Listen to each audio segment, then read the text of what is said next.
Muito bem, queridos irmãos e irmãs da Paróquia Santa Luzia Virgem Mártir e todos aqueles que porventura possam estar nos acompanhando, sejam todos bem-vindos a mais um encontro da nossa Escola da Fé.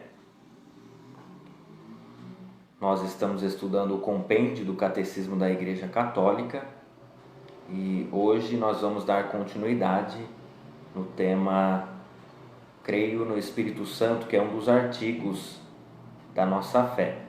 Então, tomemos em mãos o nosso compêndio, também o catecismo, a palavra de Deus, e vamos então iniciar o nosso estudo desse artigo de fé, chegando já próximo do término do estudo do credo do credo símbolo apostólico, tá bom? Vamos rezar e pedir a luz do Espírito Santo, a fim de que nós possamos compreender melhor a pessoa do Espírito Santo e nos deixar conduzir por esse Espírito. Em nome do Pai, do Filho e do Espírito Santo. Amém. Vinde, Espírito Santo, enchei os corações dos vossos fiéis e acendei neles o fogo do vosso amor. Enviai o vosso Espírito, e tudo será criado, e renovareis a face da terra. Oremos. Ó Deus, que instruístes os corações dos vossos fiéis com a luz do Espírito Santo, fazei que apreciemos retamente todas as coisas, segundo o mesmo Espírito, e gozemos sempre da sua consolação. Por Cristo Senhor nosso. Amém. Maria, sede da sabedoria, rogai por nós. Santa Luzia Virgem Mártir, rogai por nós. Muito bem, queridos irmãos e irmãs, tomemos em mãos o nosso compêndio do Catecismo da Igreja Católica. Nós vamos prosseguir na questão número 139 do compêndio, que corresponde aos números 694 a 701 do Catecismo. São os parágrafos do Catecismo da Igreja Católica. Compêndio que corresponde aos números 694 a 701. Isso não vai funcionar não, né? Deixa quieto aqui. Eu estou tentando ligar um outro celular para que eu possa ver as questões que porventura possam aparecer, mas com o áudio não dá, né? Deixa esse negócio para lá. Bom, apenas uma pequena recordação daquilo que nós vimos no encontro passado. Nós falamos do Espírito Santo, que é a terceira pessoa da Santíssima Trindade. Essa é uma definição clássica, né? Talvez a mais básica e elementar. Quem é o Espírito Santo? É a terceira pessoa da Santíssima Trindade. Cremos no único Deus, que se revelou Pai, Filho e Espírito Santo. O Espírito Santo é a terceira pessoa. Terceiro não no sentido de ter surgido depois, pois nós estamos falando de Deus na eternidade. Na eternidade não há tempo nem espaço, há uma unidade entre as três pessoas e o Espírito Santo é Deus mesmo. Falamos do abraço de Deus na humanidade através do Filho e do Espírito Santo. São as duas mãos do Pai que abraçam a humanidade na economia da salvação. O Pai envia o Filho e envia o Espírito Santo para agir, para atuar no mundo. Pois bem, falar do Espírito Santo, se comparado ao Filho, a segunda pessoa da Santíssima Trindade, é muito mais difícil. Por quê? O Filho se encarnou. O Filho tomou forma humana. Ele foi visto. São João diz na sua primeira carta que naquilo que diz respeito ao Verbo de Deus, que nós ouvimos, o tocamos.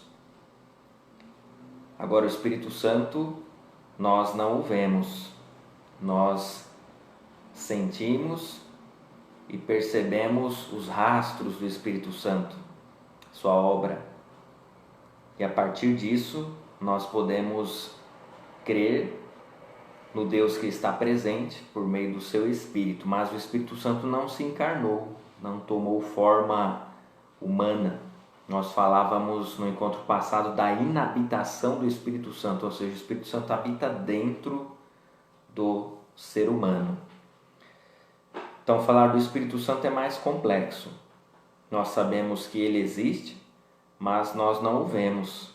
São João diz que o Espírito sopra onde quer, ouvimos o ruído, mas não sabemos de onde vem, nem para onde vai. Assim acontece com aquele que nasceu do Espírito Santo. Então, um vento que sopra no mato, a gente vê que o mato é agitado, nós não vemos o vento, mas pelo rastro que o vento deixa, pela sua obra, nós o conhecemos. De modo que é um tanto mais desafiador falar do Espírito Santo se comparado com o Filho que se encarnou, que se tornou um de nós. Mas mesmo assim é possível, e o compêndio traz para nós algumas afirmações que a Igreja foi elaborando ao longo dos séculos, em especial nos primeiros concílios ecumênicos. Então vamos fazer a leitura da questão 139 do compêndio. A questão é a seguinte: com que símbolos se representa o Espírito Santo? Lembrando que a realidade simbólica é uma coisa importante. Por vezes a gente diz, isso é simbólico, é um símbolo, então não existe, não é real, isso é simbólico. Não, o símbolo tem uma capacidade de comunicar significado muito grande. Nós católicos trabalhamos muito com realidades simbólicas. O símbolo sempre une realidades. Então, esse Espírito que não é visto, nós falamos dele como? Através de representações, através de símbolos que o representam. O primeiro deles é a água viva. Diz o compêndio: a água viva que brota do coração transpassado de Cristo e sacia os batizados. Então, o Espírito Santo na Bíblia é chamado de água viva. Nós podemos nos recordar de Jesus falando sobre o Espírito da seguinte forma: aquele que crê em mim, do seu interior jorrarão rios de água viva. Ali Jesus está falando do Espírito Santo. E aqui a menção que o compêndio faz diz respeito à água que jorra do coração transpassado de Jesus na cruz. Podemos aqui recordar que um soldado feriu o lado de Jesus com uma lança, justamente porque foi até ele para quebrar as suas pernas, a fim de que morresse mais rapidamente. Hoje um crucificado, quando tem as suas pernas quebradas, ele perde o apoio. E perdendo o apoio, ele não consegue respirar mais. Então morre. Mas chegando até Jesus, o soldado viu que ele já estava morto. E diz o texto bíblico que Pilatos até se espantou, né? Porque Jesus tinha morrido tão rápido. Então o soldado quebra as pernas dos outros dois crucificados, dos dois ladrões que foram crucificados com Jesus, e chegando em Jesus, estando morto, ele fere o lado de Jesus, e daí jorra sangue e água. A igreja diz que esses são símbolos dos sacramentos: a água, símbolo do batismo, e o sangue, símbolo da Eucaristia. A água é símbolo do batismo justamente porque no batismo nós recebemos o dom do Espírito Santo. E o Espírito Santo é essa água viva que vai nos purificando. Quem é que nos santifica? É o Espírito Santo. Por isso, esse símbolo da água atribuído ao Espírito, que lava, que purifica, que dá vida nova. Por isso a água no sacramento do batismo. Então esse é um dos símbolos do Espírito Santo. Então a gente fala do Espírito por analogia, por aquilo que ele faz, por suas obras, pelos seus rastros. Então o Espírito é água viva, mas ele não é a água. Diz também o compêndio sobre um outro símbolo, que é a unção. A unção com o óleo, que é o sinal sacramental da confirmação. Falamos dos sacramentos. Aqui o compêndio fala do sacramento da confirmação, ou crisma, como nós conhecemos. O sacramento que confirma a nossa fé e completa os sacramentos da iniciação cristã. Quando a gente fala de Espírito, necessariamente a gente fala de unção. Falou de unção, nós estamos falando do Espírito Santo. Aquela pessoa é ungida. Então, é ungida por quem? Pelo Espírito. E como a gente sempre fala, a palavra Cristo, Messias, significa justamente ungido. Jesus Cristo. Jesus ou ungido. É uma profissão de fé. Cristo não é sobrenome de Jesus, mas Cristo é uma profissão de fé. Então, quando dizemos Jesus Cristo, estamos confessando a nossa fé em Jesus como Messias. Ele é o Messias, Jesus Cristo. Ele é o ungido de Deus. É uma profissão de fé. Confessamos que Jesus é o ungido de Deus. E os cristãos, por sua vez, que também são ungidos pelo mesmo Espírito Santo, são também ungidos. Tá? Podemos nos recordar aqui que foi em Antioquia, segundo o livro dos Atos dos Apóstolos, que os discípulos de Jesus, que até então eram chamados de discípulos do caminho, foram chamados pela primeira vez de cristãos, ou seja, de ungidos. Então o Espírito Santo é simbolizado pela unção. Unção com óleo, tá? Já no Antigo Testamento, o óleo ele é utilizado para representar a unção do Espírito Santo. E aqui vale a pena nós mencionarmos que na Antiga Aliança, aqueles que recebiam a unção com o óleo, recebiam, portanto, o Espírito Santo, eram poucos, especificamente os sacerdotes, os reis e os profetas tinham o Espírito Santo. Nós temos aquele episódio no deserto, no livro do Pentateuco, em que nós encontramos 70 homens que começam a profetizar, falar inspiradamente. É uma menção daquilo que há de acontecer na nova aliança, quando o Espírito Santo será derramado sobre todo ser vivo, segundo a profecia de Joel. Então o Espírito Santo é uma unção, unção com óleo. Então todos nós fomos ungidos no dia do nosso batismo, com o óleo dos catecúmenos. Todos nós fomos ungidos no sacramento da confirmação com o crisma, que é um óleo. Então, pensou em unção, pensamos no óleo, que é um sinal. Isso aqui é o sinal sacramental do sacramento da confirmação. Então, quando a gente pensa em sacramento, nós pensamos sempre em sinal, aquilo que é visível, naquilo que é sensível, aquilo que passa pelos sentidos. Tá? Então, o Espírito Santo é representado pelo óleo, tá bom? Então, lembremos aí dos sacramentos, em especial do batismo, da confirmação, mas também da ordem.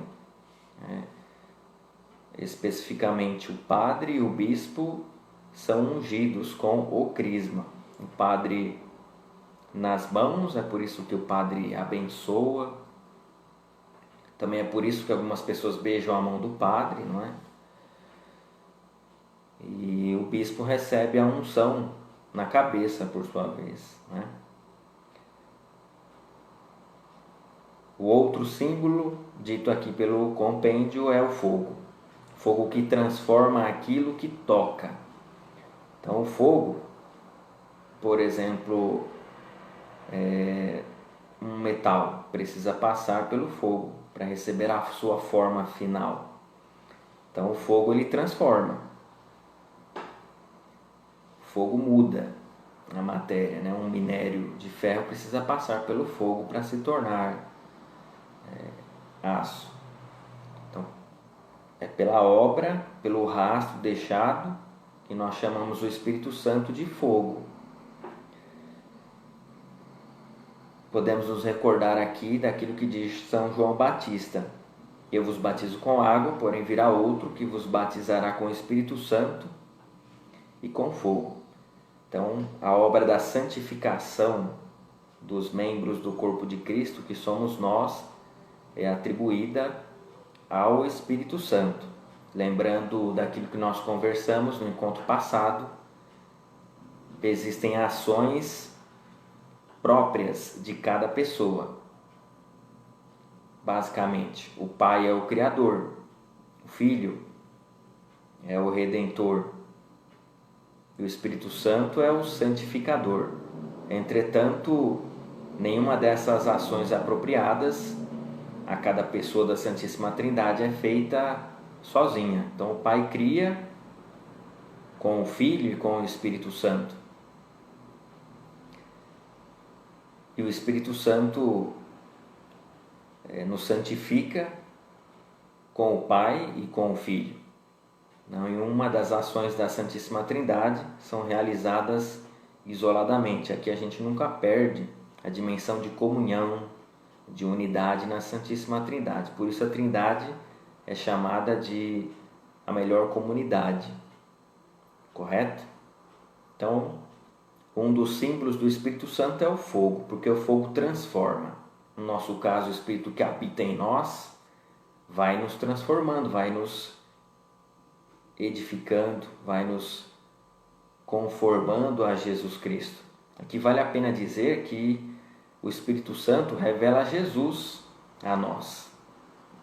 Se o Filho, Jesus, é aquele que revela o Pai, quem é que nos revela o Filho? É o Espírito Santo, que habita em nós. Aqui nós entendemos aquilo que São Paulo diz: ninguém pode dizer Jesus Cristo é o Senhor a não ser no Espírito Santo, justamente porque é o Espírito que nos revela o Filho. Correto? Outro símbolo do Espírito Santo é a nuvem, seja escura ou luminosa, em que se revela a glória divina, chamada Shekinah. Vocês já devem ter ouvido esse termo hebraico. Então, quando aparece uma nuvem nos textos bíblicos, é menção ao Espírito Santo. E muitas das vezes trata-se de um termo mais técnico da teologia chamado de teofania. Então, Deus se manifesta e revela algo. Nós falávamos que é o Espírito quem revela a figura do Filho a cada um de nós. Então, mais um dos símbolos do Espírito Santo é a nuvem. A imposição das mãos, pela qual é dado o Espírito Santo. Então, no sacramento da confirmação da crisma, o bispo faz imposição de mãos.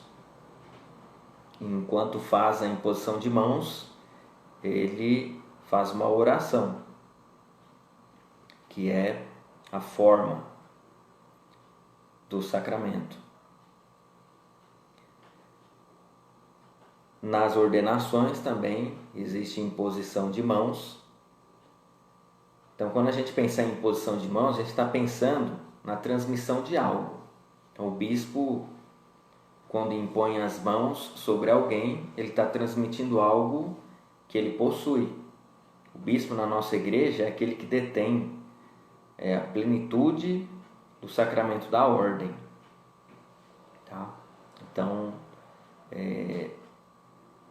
por imposição de mãos, ele comunica aquilo que tem aos demais. Tá? Então, sempre quando a gente pensar em imposição de mãos, é transmissão de algo. Tá?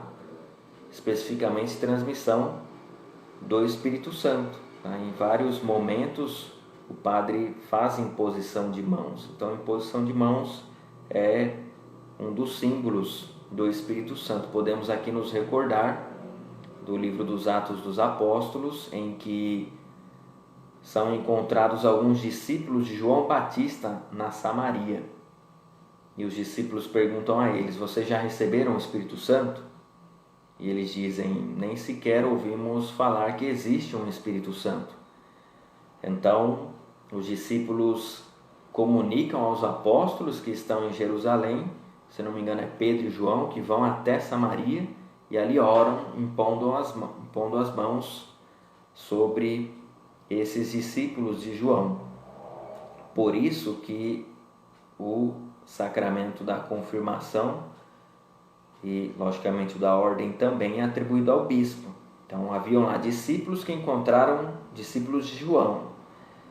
Eles mandaram chamar os apóstolos de Jerusalém até Samaria para fazer a imposição de mãos. Por isso, esses sacramentos, em especial o sacramento da confirmação, ele é conferido pelo bispo. Pode ser delegado também, em ocasiões especiais. Mas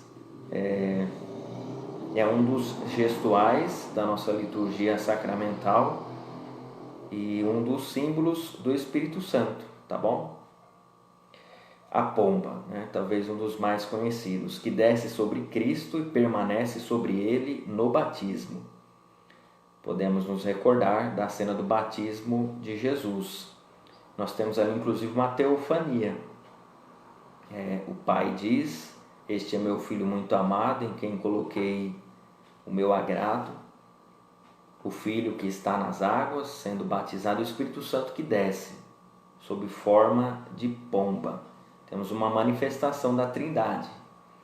Então, é difícil falar do Espírito Santo sem falar da Trindade, né? Estão percebendo que a gente fala muito da Trindade, justamente porque não é possível separar a ação do Espírito, do Filho e do Pai.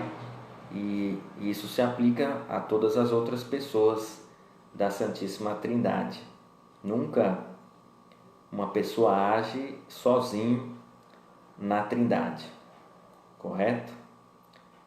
Então, o Espírito Santo não é uma pomba, não é imposição de mãos, não é nuvem, não é fogo, não é água, mas o Espírito Santo ele é representado por todos esses símbolos, justamente porque o Espírito não se encarnou, não tomou forma humana. O Espírito continua Espírito. E nós falamos do Espírito por analogia, olhando os rastros que o Espírito Santo deixa a sua obra. Pela obra que o Espírito Santo faz, realiza, nós falamos do Espírito Santo. E aqui é importante nós deixarmos bem claro que quase tudo aquilo que nós falamos de Deus, nós falamos de modo antropomórfico. O que é isso, né? São as formas humanas. Então, nós falamos de Deus através daquilo que nós conhecemos, daquilo que é próprio do ser humano. Então, falar sobre a mão de Deus que tirou o povo hebreu da escravidão do Egito e os levou para a terra prometida. Deus que agiu com mão forte, a mão direita do Senhor fez maravilhas.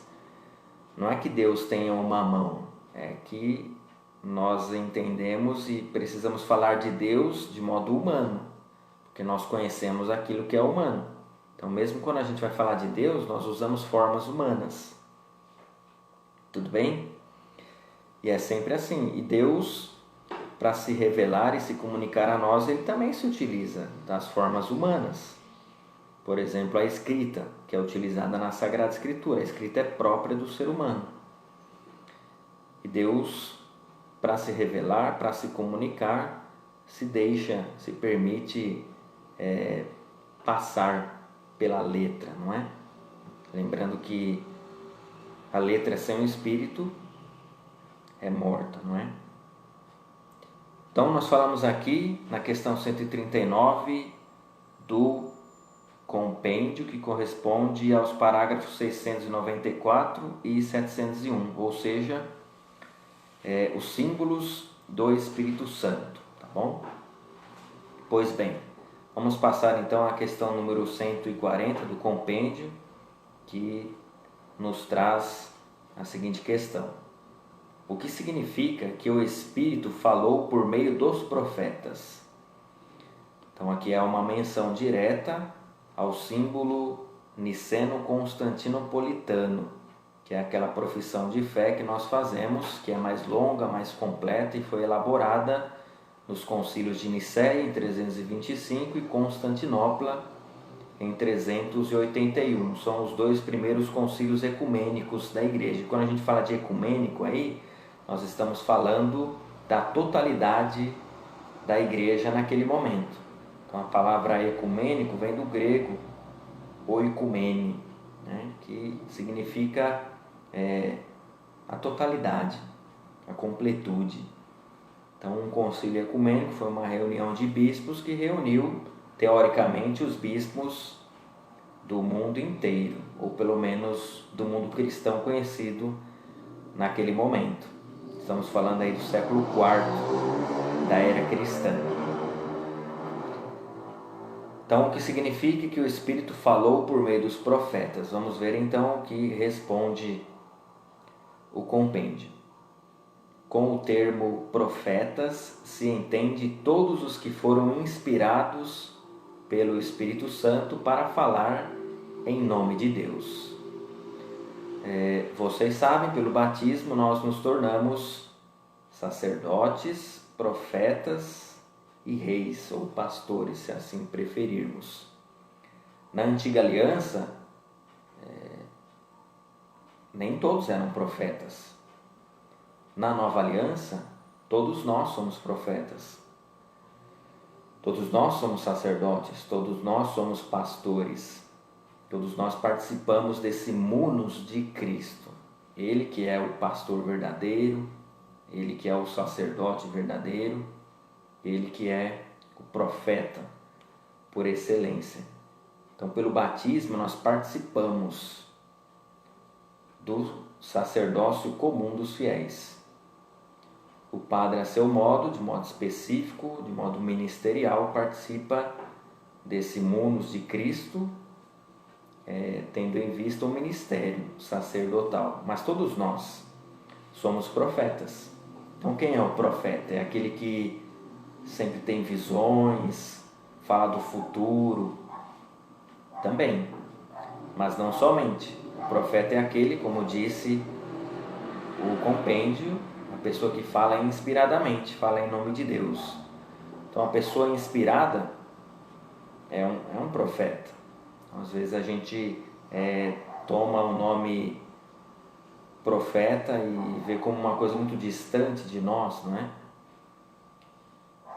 No hebraico a palavra profetas é justamente nabi, não é?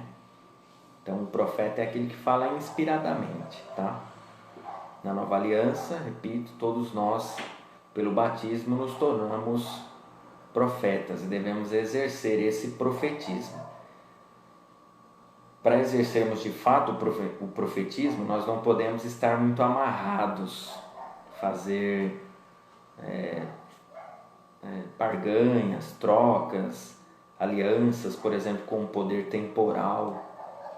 Vocês sabem que a nossa igreja, durante um tempo bem longo, esteve assim intimamente ligado ao Estado, no chamado regime de padroado.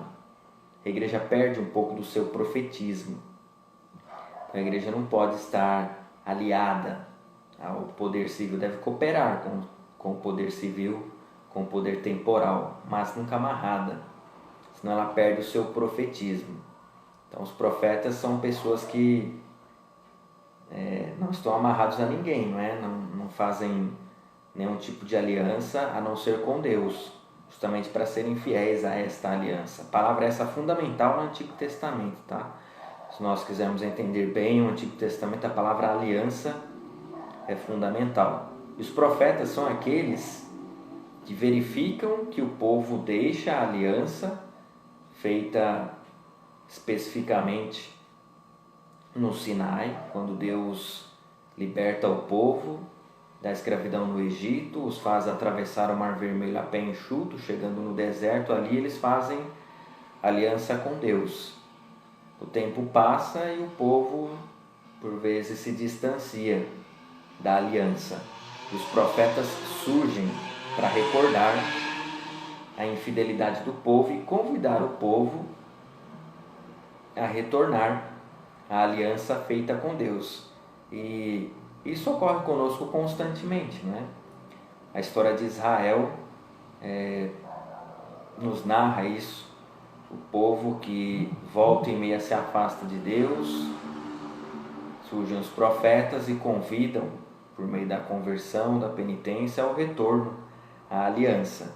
Nós muitas vezes fazemos esta experiência. Deus faz aliança conosco e muitas vezes acabamos caindo no afastamento dessa aliança.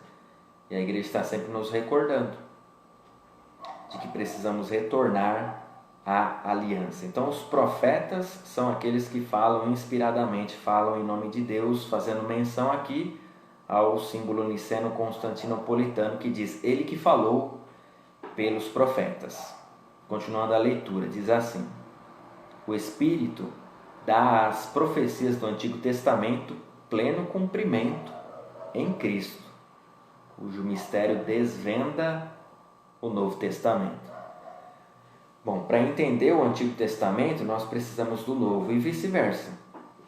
Ao olharmos para Jesus, nós entendemos bem o Antigo Testamento e vice-versa. E quem é que faz essa revelação de Cristo, como nós estávamos falando? Se Cristo é aquele que nos revela o Pai, quem é que revela o Filho a nós? É o Espírito Santo. Ninguém pode dizer Jesus Cristo é o Senhor a não ser no Espírito Santo. Por isso a igreja nunca separou os dois testamentos, o Primeiro Testamento e o Segundo, ou o Antigo ou o Novo Testamento, como alguns preferem chamar. Houve quem na história da igreja, mais especificamente Marcião, acho que a gente já falou sobre isso, ele queria tirar do cânon da Bíblia, ou seja, o número dos livros inspirados que entraram nas Sagradas Escrituras, ele queria retirar os livros do Antigo Testamento, justamente por pensar que o Deus do Antigo Testamento é um e o Deus do Novo Testamento é outro. Não, existe um único plano de salvação, é um único Deus que se revela progressivamente ao longo do tempo, ao longo da história. A revelação não se dá de uma vez, a revelação se dá processualmente. Deus vai se revelando à medida em que o homem é capaz de compreender. Podemos aqui nos recordar daquilo que Jesus diz: eu tenho muitas coisas a dizer-vos, mas não sois capazes ainda de compreender. Mas quando vier o Espírito da verdade, ele vos comunicará toda a verdade. Então o Espírito nos comunica quem é o Filho, nos revela quem é o Filho de Deus.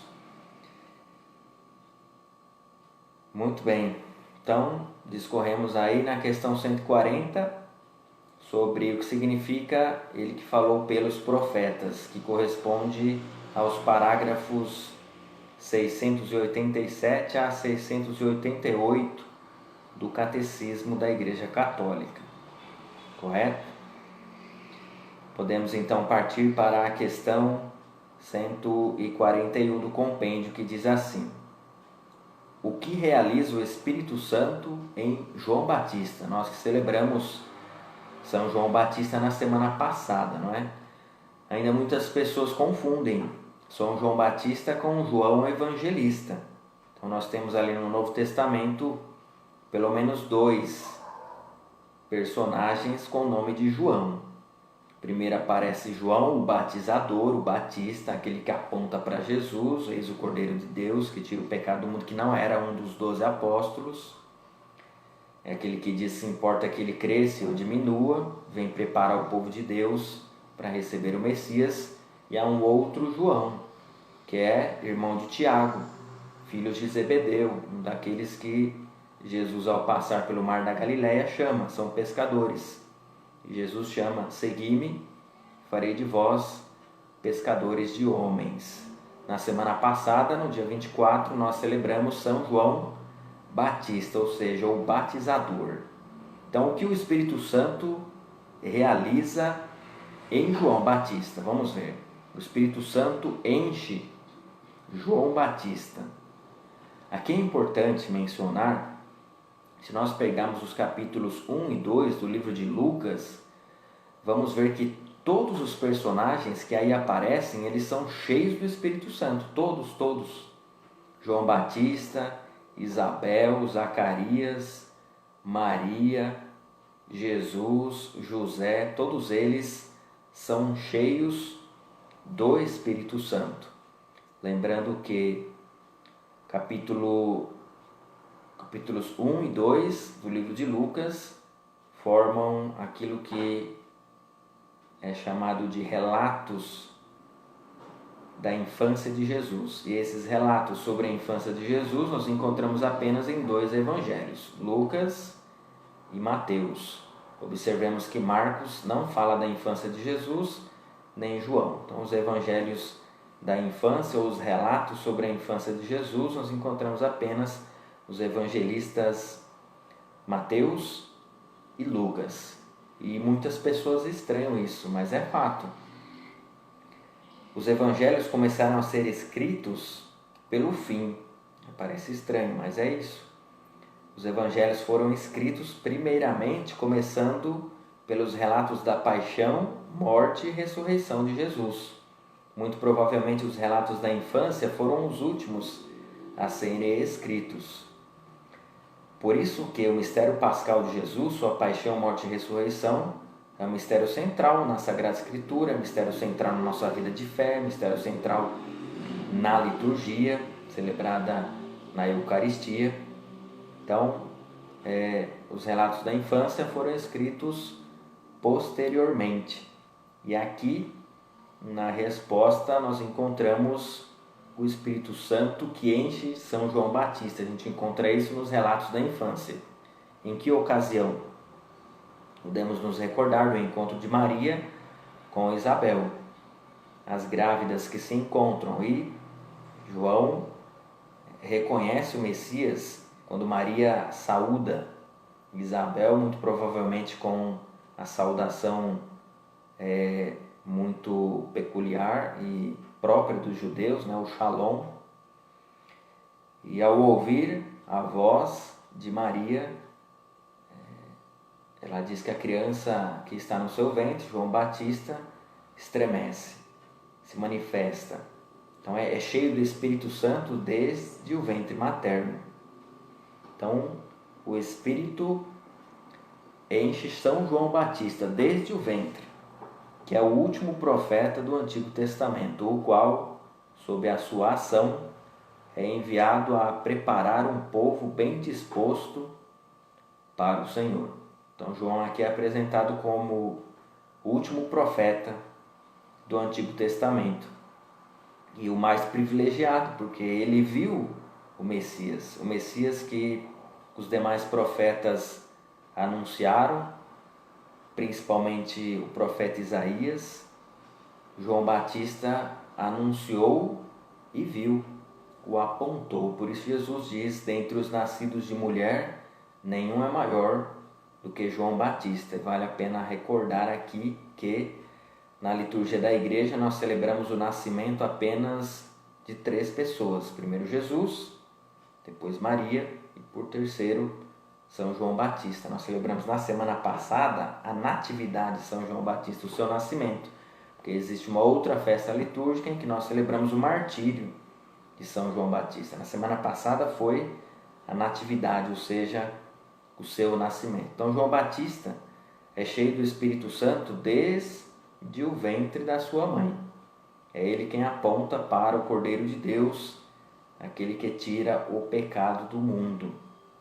Então essa é a ação do Espírito Santo em João. Nós não dizemos que o Espírito Santo revela quem é Jesus, revela o Cristo. Então qual foi a missão de João? Apontar para Jesus, revelar Jesus. E isso ele fez, porque é cheio do Espírito Santo. Então nós também, se nos deixarmos conduzir pelo Espírito Santo, vamos apontar sempre para Jesus. Antes, o Espírito vai apontar Jesus para nós mesmos. Ele quem revela quem é a pessoa do Filho para cada um de nós. Muito bem.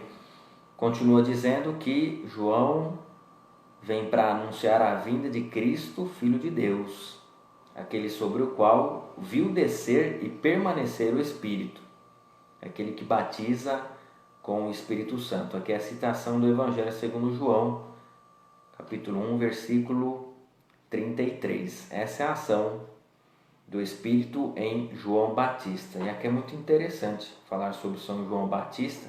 Quando ele percebe que a sua missão está cumprida, ele diz: importa que ele cresça e eu diminua.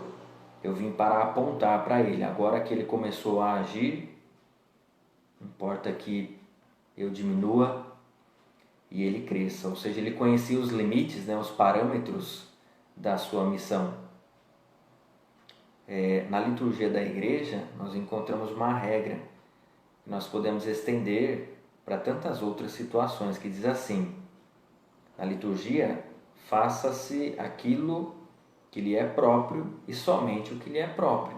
Então, cada um na liturgia tem uma função. Cada um faça tudo que diz respeito a essa função e somente, para não entrar na função dos outros, nem se omitir também. Então, João Batista é um exemplo disso para nós. Alguém que soube reconhecer qual era a sua missão e quais eram os limites da sua missão. É ruim entrar na missão do outro, né? João Batista soube reconhecer: eu cumpri minha missão, agora importa que ele cresça e eu diminuo. Por isso é um grande santo. Nós celebramos uma solenidade que nós celebramos na semana passada. E não chama para si, não é? Eu vos batizo com água, mas virá outro que vos batizará com o Espírito Santo e com fogo. Este é Jesus, o Messias, que é cheio do Espírito Santo e comunica o Espírito Santo ao povo messiânico, o povo da nova aliança que somos nós. Então Jesus é o ungido de Deus, cheio do Espírito Santo, e é aquele que comunica o Espírito Santo ao povo da nova aliança. Recordando aqui daquilo que diz São João e fazendo menção à questão do filioque, diz o símbolo niceno-constantinopolitano que o Espírito Santo procede do Pai e do Filho. Houve um momento em que a formulação dizia apenas e procede do Pai, não falava do Filho. A Igreja Latina inseriu num determinado momento e do Filho, o filioque, e houve todo um problema relativo a isso, que desembocou no cisma do Oriente. Nós já conversamos um pouquinho. Então, Jesus também é aquele que, voltando ao Pai, de lá nos dá um outro paráclito, um outro advogado, um outro defensor. A gente costuma dizer que o Espírito Santo é o defensor, e é mesmo, mas é um outro defensor. Jesus diz: eu vos darei um outro defensor. Está lá no Evangelho segundo João. Por isso o Espírito procede do Pai e do Filho. Jesus afirma no Evangelho segundo João: eu vos darei um outro paráclito, um outro defensor. Não os deixareis órfãos, mas vos darei um outro paráclito. Então Jesus é o primeiro defensor e o Espírito Santo é este outro defensor.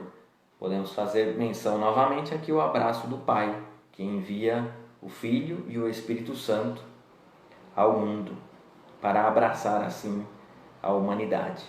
Lembrando mais uma vez de que tudo aquilo que Deus faz no mundo, ou seja, na economia da salvação, está em vista da nossa salvação. Então Deus não age no mundo para nos condenar, sempre para nos salvar. Tudo aquilo que Deus faz está em vista da nossa salvação, nunca da nossa condenação. Quem nos condena, quem nos acusa é o inimigo, diz o livro do Apocalipse, não é? Muitas vezes a nossa consciência também nos acusa, mas nunca é Deus quem nos acusa. Tudo que Deus faz no mundo está em vista da nossa salvação. Por isso nós devemos crer mesmo, com convicção, que Deus nos quer salvos, que a salvação é gratuidade. Ninguém conquista a salvação, ela foi dada por Deus em Jesus. E é o Espírito Santo quem atualiza essa salvação para cada um de nós.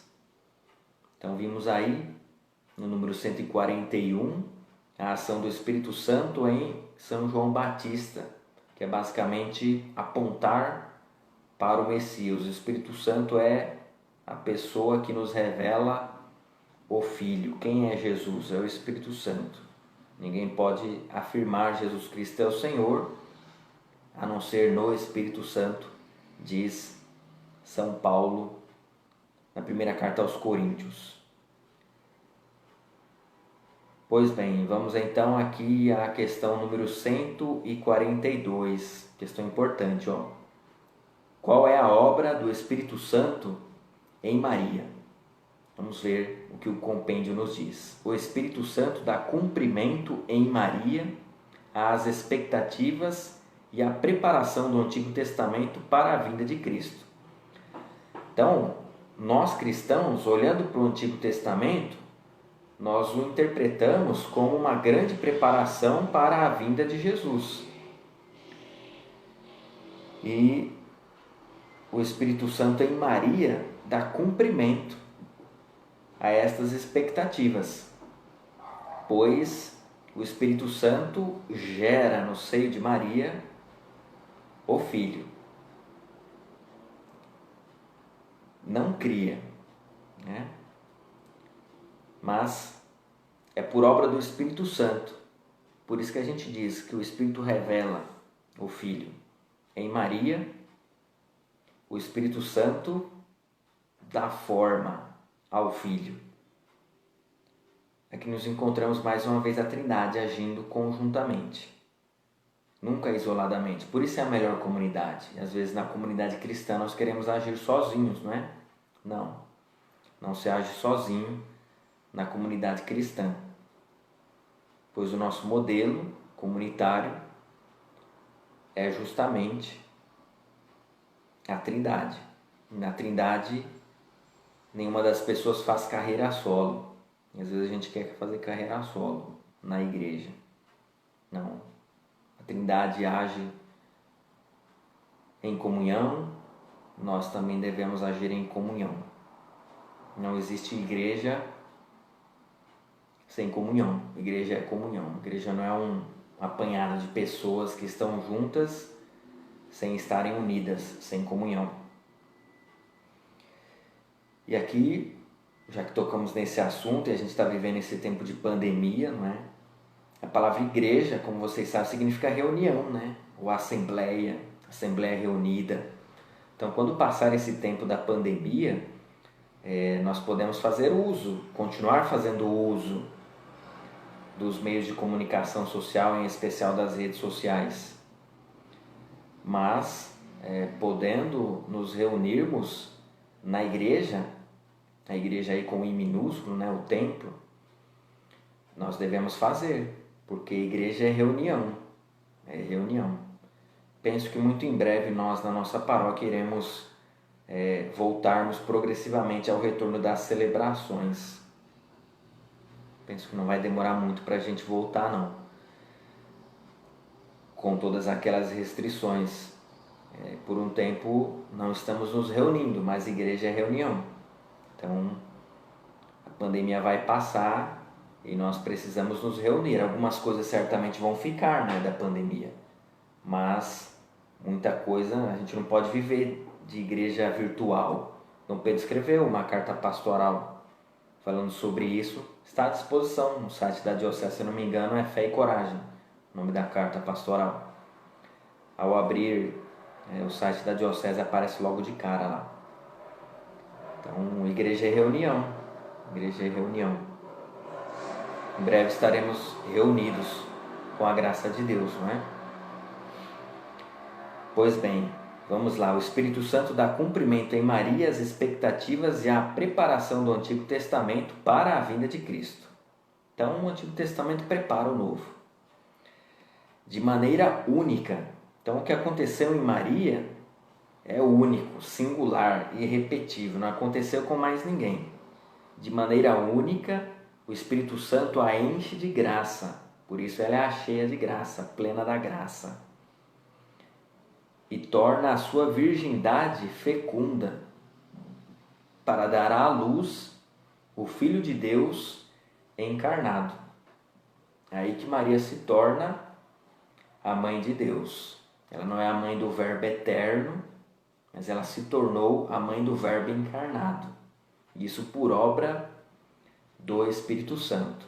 Então, o que ocorreu em Maria é um caso único, singular e irrepetível. Então, nós podemos... muitos místicos falam sobre a relação de Maria com o Espírito Santo, né? Os teólogos normalmente não utilizam muito esse termo, né? Dizer que Maria é esposa do Espírito Santo. Mas a relação de Maria, no mínimo, a gente pode falar com o Espírito Santo, é muito íntima, não é? Assim como a sua relação com o Filho, uma relação muito íntima, muito profunda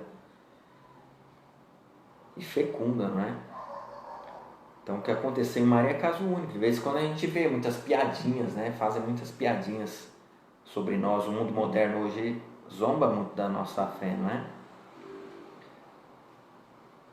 Então, o que aconteceu é um caso único, extraordinário. Por isso que Maria, ela não é uma mulher comum e qualquer para nós. Porque a ação do Espírito nela é única. Uma ação única.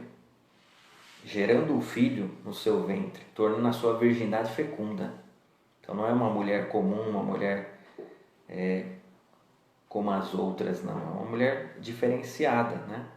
Ela foi salva? Também foi salva por Jesus. Ela foi discípula de Jesus? Também foi discípula de Jesus. Ela seguiu Jesus também. Foi salva por Ele. Foi aquela que mais cooperou com a obra da redenção. Mas não é uma mulher comum, uma mulher qualquer, não. Como por vezes a gente acaba ouvindo, não é? Mas não é. Pois o que aconteceu nela aconteceu de modo único e não acontece em nenhuma outra mulher. Pois bem, continuando diz o texto, faz dela a mãe do Cristo total, o Cristo total, ou seja, de Jesus cabeça e da igreja, que é seu corpo. Então, olhamos aqui a eclesiologia paulina, ou seja, a visão de igreja de São Paulo. Nós encontramos São Paulo dizendo que Cristo é a cabeça da igreja, que é seu corpo. Então, Maria se tornou a mãe da cabeça e a mãe do corpo também, que é a igreja. Ela é mãe do Cristo total. Então, a gente não pode entender Cristo sem a igreja. Muitas vezes encontramos críticas, né, as pessoas dizendo Jesus pregou o reino. É verdade, o centro da pregação de Jesus é o reino. Mas ele não queria igreja. Jesus não queria igreja. Ouvimos no domingo, né, sobre a fé de Pedro. A igreja é edificada. Tu és Pedro, sobre esta pedra edificarei a minha igreja. Então a igreja ela é querida por Jesus. Aliás, não se pensa a igreja sem Jesus, dentro dessa concepção eclesiológica de São Paulo. Ele é a cabeça da igreja, que é seu corpo. Então, quando celebramos a ascensão do Senhor, por exemplo, celebramos a ascensão da cabeça da igreja, que é Jesus. Então, se a cabeça foi elevada aos céus, foi glorificada, também o seu corpo há de ser glorificado. O corpo somos nós, os membros deste corpo, os membros da igreja, o conjunto dos batizados. E Maria se tornou a mãe da cabeça da igreja, que é Jesus, e se tornou também a mãe da igreja. Estes são os dois principais títulos marianos. Maria tem muitos títulos, não é? Muitos títulos. Diz lá o Roberto Carlos, né? Que todas as... não lembro exatamente, mas todas as mães, todos os títulos marianos são a mesma mãe de Deus, enfim. Vocês me ajudam aí que eu sou ruim para isso. Então todos os títulos revelam alguma particularidade de Nossa Senhora, mas é sempre uma única pessoa. Mas quais são os dois principais títulos? Mãe de Deus, Theotokos, e Mãe da Igreja. Então ela é mãe de Jesus e é mãe nossa também. Mãe de Deus e nossa. Fazendo referência aqui dela como mãe da Igreja, o Evangelho de João, capítulo 19. Jesus do alto da cruz diz: mulher, eis aí teu filho. Olhando para o discípulo amado, diz: filho, eis aí a tua mãe. Então Maria é mãe do Cristo total. Qual é o Cristo total? Ele, a cabeça e o corpo, que somos nós. Então Jesus se identifica com a igreja. Ele se identifica intimamente conosco, que Maria é mãe do Cristo total. Continuando a leitura, diz assim: Maria está presente entre os 12 no dia de Pentecostes, quando o Espírito inaugura os últimos tempos com a manifestação da igreja. Então nós encontramos Maria perseverante na oração, logo no início do livro dos Atos dos Apóstolos, na experiência de Pentecostes. Ela é perseverante na oração, está junto aos apóstolos, porque Maria, ela é a imagem da igreja. Então aquilo que a gente diz de Maria se diz da igreja, o que se diz da igreja se diz de Maria. Por isso que a gente tem que tomar cuidado com aquilo que a gente fala da igreja por vezes, né? Então uma das 4 notas da igreja diz que ela é santa. Então a igreja é una, santa, católica e apostólica. A igreja é santa a igreja, devido ao seu fundador. Nós somos pecadores, somos falhos, mas a igreja é santa. É uma instituição divina e humana, assim como o seu fundador é divino e humano. A igreja tem uma dimensão espiritual, mas tem também uma dimensão física, institucional, que aparece. Muito da igreja aparece, ou seja, nós, os prédios, tudo aquilo que a gente faz, mas muito da igreja não aparece, a igreja espiritual. Então nós temos na igreja grupos que se identificam mais com uma igreja mais espiritual, e outros que se identificam mais com uma igreja mais encarnada, né? Que aparece mais. O importante é não esquecer dessas duas dimensões que se complementam, né? A igreja espiritual e a igreja física, visível.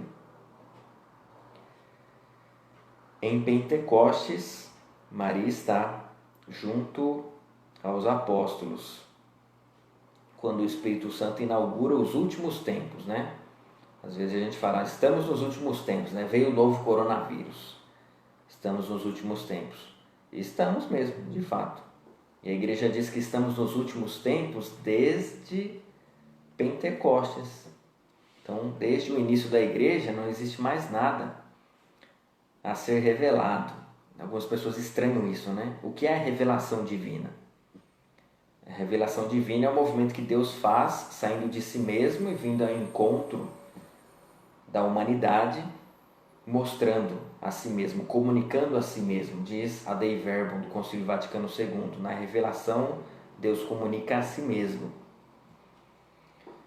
Então, ao se comunicar, Ele se revela e nos salva. E essa revelação, diz a igreja, é completada com a morte do último apóstolo.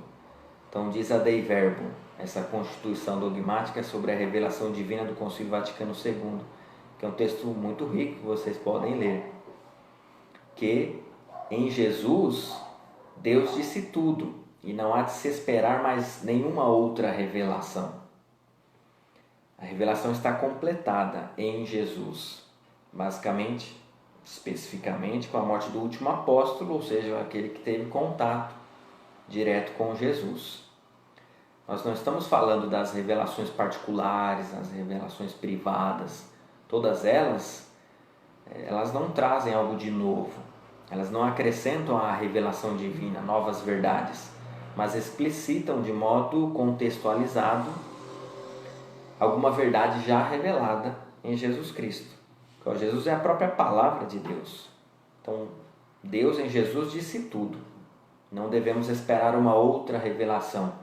Aqui nós podemos nos recordar do que diz São Paulo em uma de suas cartas, se dirigindo a uma das comunidades que ele fundou e acompanhou. Mesmo que desçam anjos dos céus e digam para vocês um outro evangelho, vocês não devem acreditar. O evangelho é esse que nós estamos comunicando. Então estamos nos últimos tempos, desde o nascimento da igreja, desde Pentecostes. Nós estamos nos últimos tempos porque não existe mais nada a ser revelado, não existe mais nada assim de significativo para acontecer, tá? Bom, essa questão corresponde aos parágrafos 721 e 726 do Catecismo da Igreja Católica. Essa questão a gente poderia se aprofundar mais, né? Da ação do Espírito Santo em Maria, que foi única, específica e irrepetível, formando Jesus no seio de Maria. Mas quem doou a Jesus a sua natureza humana foi Maria. Tá? Então o Espírito Santo ali forma o Filho no ventre de Maria, mas a natureza humana de Jesus quem confere é Maria. Tá? Bom, penso que é isso. Eu tentei deixar o celular aqui para ver se eu encontro alguma pergunta. Não sei se tem, né? Todas as Nossas Senhoras são a mesma Mãe de Deus. Tá aí a Cida me recordando da música do Roberto Carlos, não é? O pessoal se manifestando sobre a volta das missas, não é? Em breve, com a graça de Deus, faremos isso. Amém. A Jeane. Um abraço, Jeane. Muito bem, o pessoal se localizando, não é? Com relação aos parágrafos, não é? Do catecismo. Muito bem. Então nós não encerramos ainda esse artigo de fé, creio no Espírito Santo. Tem mais 4 questões e a gente pode encerrar no próximo encontro, na próxima terça-feira, tá? Então tá aí. Acho que é bom a gente recordar disso, né? O Espírito Santo, ele não se encarnou, por isso nós falamos do Espírito por aquilo que ele faz, pela sua obra. Nós não o vemos, ele não se encarnou. De Jesus se diz, ele é a imagem invisível do Deus. Aliás, ele é a imagem do Deus invisível. Em Jesus, Deus se mostrou, se tornou visível, mas o Espírito Santo não é visível. Como é que nós o percebemos? Pela sua ação. Ele que vai agindo em nós, vai nos santificando, vai nos curando, vai nos revelando Jesus, vai conduzindo a igreja. O Espírito Santo quem conduz a igreja. Por isso também os símbolos ou as imagens do Espírito Santo.